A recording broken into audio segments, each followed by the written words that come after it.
नमस्कार, स्वागत है आपका आज के ताजा और बड़ी समाचारों में। तो आइए जानते हैं खबरों को एक एक करके। अगर इससे पहले कि आप हमारे चैनल पर नए हैं तो चैनल को सब्सक्राइब करके ऑल नोटिफिकेशन बिल को जल्दी से दबा दें ताकि आने वाले सभी लेटेस्ट न्यूज की जानकारी मिलती रहे। भारत में कोरोना को लेकर पीएम मोदी ने बताया, कोरोना अदृश्य दुश्मन, जंग में भारत हारेगा नहीं, हम लड़ेंगे और जीतेंगे। जी हां, आपको बता दें कि प्रधानमंत्री मोदी ने कोरोना महामारी से आगाह करते हुए देश की जनता का हौसला बढ़ाया है। प्रधानमंत्री मोदी ने कहा कि हम लड़ेंगे और जीतेंगे। मोदी ने कहा कि 100 साल बाद आई इतनी भीषण महामारी कदम कदम पर दुनिया की परीक्षा ले रही है। हमारे सामने एक अदृश्य दुश्मन है। हम अपने बहुत से कारोबारियों को खो चुके हैं। बीते कुछ समय से जो कष्ट देशवासियों ने सहा है, अनेक लोग जिस दर्द से गुजर रहे हैं, तकलीफ से गुजर रहे हैं, मैं भी उतना ही कष्ट महसूस कर रहा हूं। प्रधानमंत्री मोदी ने कहा कि देश का प्रधान सेवक होने के नाते आपकी हर परेशानी का सहभागी हूं। आपको बता दें कि प्रधानमंत्री मोदी ने यह बातें किसानों के साथ संवाद के बाद अपने भाषण में कही हैं। प्रधानमंत्री मोदी ने पीएम किसान सम्मान निधि की 8वीं किस्त जारी करते हुए 9.5 करोड़ किसानों के अकाउंट में करीब 19,000 करोड़ रुपए की धनराशि ट्रांसफर की है। इस दौरान अपने संबोधन में उन्होंने कोरोना को लेकर कहा कि आज इस कार्यक्रम के तहत मैं देश के सभी किसानों को, गांव में रहने वाले सभी लोगों को कोरोना से फिर सतर्क करना चाहता हूं। यह संक्रमण गांवों में भी तेजी से पहुंच रहा है। देश की जनता इसे निपटने के लिए हर संभव प्रयास कर रही है। भारत में स्पुतनिक वी वैक्सीन की एक डोज की कीमत का हुआ ऐलान। जी हां, आपको बता दें कि भारत में रूसी कोरोना वैक्सीन स्पुतनिक वी की कीमत से पर्दा हट गया है। डॉक्टर रेड्डी लेबोरेटरी ने इसके प्रति डोज की कीमत का ऐलान कर दिया है। भारत में इस रूसी वैक्सीन को बनाने वाली इस कंपनी के मुताबिक स्पुतनिक वी वैक्सीन की कीमत 948 रुपये प्लस 5% जीएसटी होगी, यानी एक डोज की करीब कीमत 1,000 रुपये पड़ेगी। आपको बता दें कि स्पुतनिक वी तीसरी ऐसी कोविड-19 वैक्सीन होगी जिसे भारत में इस्तेमाल किया जाएगा। वहीं आगे लोकल सप्लाई शुरू होने पर कीमत कम होने की भी संभावना है। आपको बता दें कि केंद्रीय स्वास्थ्य मंत्रालय ने गुरुवार को घोषणा की है कि कोविड-19 महामारी के खिलाफ रूस की वैक्सीन स्पुतनिक वी अगले सप्ताह की शुरुआत में देश भर के बाजारों में उपलब्ध होगी। सरकार की ओर से यह घोषणा रूस से हैदराबाद में स्पुतनिक वी वैक्सीन की 1.5 लाख खुराक की पहली खेप पहुंचने के 12 दिन बाद सामने आई है। कोरोना महामारी में जिन बच्चों की सिर से उठ गया है माता पिता का साया, उनकी शिक्षा का पूरा खर्च उठाएगी दिल्ली सरकार। जी हां, आपको बता दें कि देश की राजधानी दिल्ली में कोरोना संक्रमण की वजह से जान गंवाने वाले मरीजों की संख्या बहुत अधिक है। दिल्ली में भले ही संक्रमण के मरीज और संक्रमण दर में कमी आ रही है, लेकिन इस संक्रमण से जान गंवाने वाले मरीजों की संख्या में कमी देखने को मिल रही है। दिल्ली में कोरोना से जान गंवाने वाले लोगों के बच्चों के लिए दिल्ली सरकार ने एक बड़ी घोषणा की है। दरअसल मुख्यमंत्री अरविंद केजरीवाल ने शुक्रवार को प्रेस कॉन्फ्रेंस कर कहा है कि दिल्ली सरकार ऐसे बच्चों की शिक्षा का पूरा खर्च उठाएगी जिन्होंने अपने माता पिता या फिर परिजनों को कोरोना के कारण खो दिया है। इसके अलावा सरकार ने यह भी तय किया है कि उन सभी को वित्तीय सहायता भी दी जाएगी जो वरिष्ठ नागरिक के रूप में अपने परिवार की आजीविका का एकमात्र साधन थे।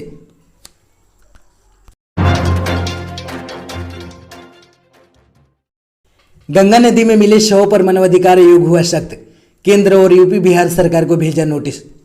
जी हां, आपको बता दें कि कोरोना की घातक दूसरी लहर के बीच गंगा नदी में सैकड़ों शव मिले हैं।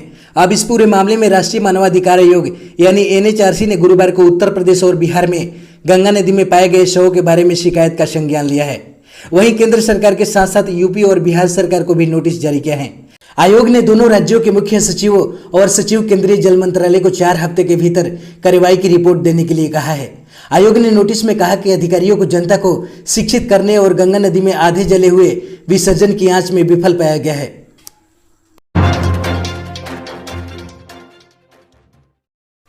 व्हाट्सएप प्राइवेसी पॉलिसी को लेकर छलका व्हाट्सएप का दर्द, कहा आरोग्य सेतु, जोमेटो और ओला भी लेते हैं डाटा, तो सवाल सिर्फ हमसे क्यों। जी हां, आपको बता दें कि व्हाट्सएप की प्राइवेसी पॉलिसी 15 मई से लागू हो रही है। कई करोड़ लोगों ने प्राइवेसी पॉलिसी को स्वीकार कर लिया है और कई करोड़ लोग ऐसे हैं जिन्होंने अभी तक स्वीकार नहीं किया है। व्हाट्सएप ने हाल ही में दिल्ली हाईकोर्ट में उसकी प्राइवेसी पॉलिसी को लेकर दाखिल हुई याचिका पर कहा है कि तमाम इंटरनेट आधारित ऐप की वही पॉलिसी है जो हमारी है। इसके बाद व्हाट्सएप ने कहा कि बिग बास्केट, कू, ओला, ट्रू कॉलर, जोमेटो और आरोग्य सेतु भी यूजर का डाटा लेते हैं। व्हाट्सएप ने कहा है कि नई प्राइवेसी पॉलिसी को लेकर स्वीकार नहीं करने वाले यूजर के अकाउंट को डिलीट नहीं किया जाएगा, बल्कि कुछ सेवाएं बंद कर दी जाएगी जिनमें मैसेज और कॉल जैसे सेवा शामिल हैं। इससे पहले कंपनी ने कहा था कि प्राइवेसी पॉलिसी को स्वीकार नहीं करने वाले यूजर का अकाउंट डिलीट कर दिया जाएगा। आगे व्हाट्सएप ने कहा कि उसके नए निजता अपडेट को स्वीकार न करने के लिए कोई भी खाता डिलीट नहीं किया जाएगा, लेकिन कई हफ्तों के बाद इन विवादित सत्यों को स्वीकार न करने वाले उपयोगकर्ता अपनी चैट सूची नहीं देख पाएंगे। अंत में उनके ऐप पर आने वाले फोन कॉल या वीडियो कॉल का जवाब नहीं देने की सुविधा के इस्तेमाल पर रोक लग जाएगी।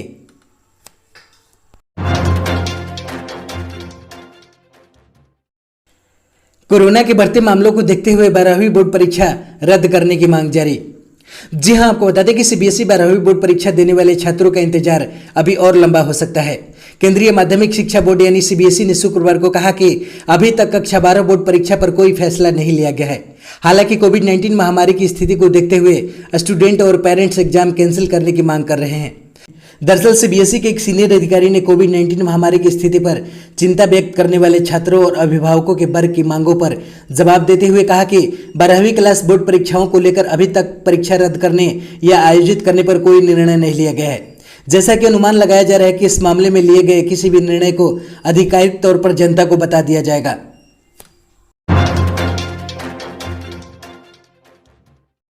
किसान आंदोलन से गांवों में कोरोना फैलने के आरोपों पर राकेश टिकैत ने कहा, क्या पूरे देश में लोग यहां से ही गए? जी हां, आपको बता दें कि किसान संगठनों के आंदोलन की हट के कारण हरियाणा के गांवों में कोरोना संक्रमण फैलने के आरोपों पर भारतीय किसान यूनियन के नेता राकेश टिकैत ने सरकार को सीधे मुंह बात करने की हिदायत दी है। राकेश टिकैत ने कहा कि अब कोरोना से गांव में हाहाकार मच रहा है, तो इसलिए क्योंकि सरकार इसे रोकने में नाकाम रही। गाँव में घर घर लोग बीमार हैं, लेकिन देखने वाला कोई नहीं है। सरकार ने गाँव को भगवान भरोसे छोड़ दिया, सरकार फेल हुई। टिकैत ने कहा कि सरकार फेल हुई, अब उसका ठीकरा आप यहां आंदोलनकारियों के धरना स्थल पर फोड़ना चाहते हैं।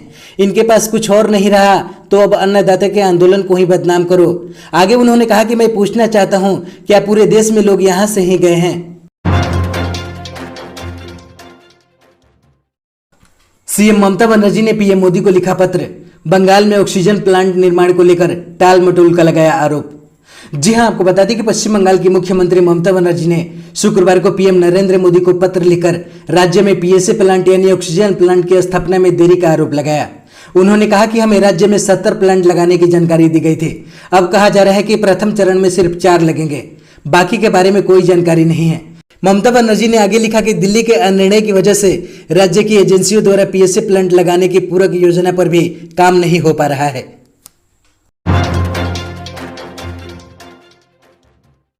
सोना के साथ साथ चांदी में भी हुई बढ़ोतरी।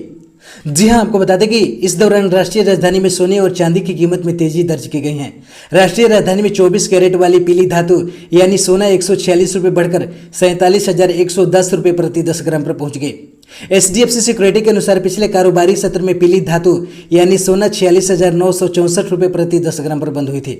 चांदी की बात करें तो यह 513 रुपये बढ़कर 70,191 रुपये प्रति किलोग्राम पर पहुंच गई। पिछले कारोबारी दिवस में चांदी 69,678 रुपये पर बंद हुई थी। अंतर्राष्ट्रीय बाजार में सोना $1,834 प्रति औंस पर पहुंच गया, जबकि चांदी की कीमत $2,720 प्रति औंस पर रही। हमारे चैनल पर बने रहने के लिए बहुत बहुत धन्यवाद। दी गई जानकारी से अगर आप संतुष्ट है अथवा नहीं, अपनी राय कमेंट बॉक्स में जरूर दें। जय हिंद।